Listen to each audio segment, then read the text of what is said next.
পরম শ্রদ্ধেয় সহকর্মী প্রফেসর আরফিন সিদ্দিকের মৃত্যুতে আমরা গভীর শোক প্রকাশ করি এবং তাকে আল্লাহ বেহেশতের উত্তর মাকামে স্থান দেবেন এই দোয়া করি অত্যন্ত আন্তরিকভাবে। তিনি একজন অত্যন্ত বিনয়ী সজ্জন মানুষ ছিলেন। সহকর্মী হিসাবে আমরা দোয়া করি যেন আল্লাহ তার মানবিক প্রস্তুতি ক্ষমা করে দেন এবং তাকে উচ্চ মর্যাদায় রাখেন। তার শোক সন্তপ্ত পরিবারের প্রতিও আমাদের সমবেদনা।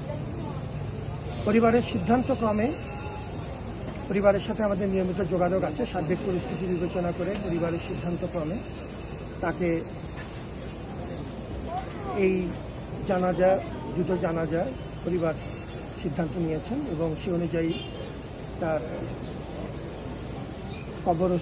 কবরের যে স্থান সেটিও পারিবারিক সিদ্ধান্ত হয়েছে আমাদের সাথে আলাপের মাধ্যমে এবং আমরা সিদ্ধান্তকে শ্রদ্ধা জানাই, সম্মান জানাই এবং আমরা সেই সিদ্ধান্তের অনুগামী থাকব।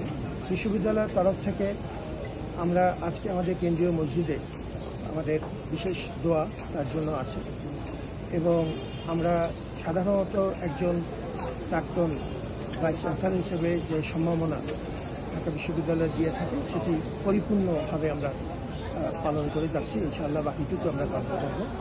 অফিসিয়ালি ডিক্লারেশন দেয়া, মাইকের মাধ্যমে জানিয়ে দেওয়া, বিভিন্ন দপ্তরে সংবাদগুলো পৌঁছে দেয়া, দোয়া মাহফিল, পরিবারের সাথে নিয়মিত যোগাযোগ, তার অসুস্থতার সময় আমাদের নিয়মিত যোগাযোগ ছিল পরিবারের সাথে।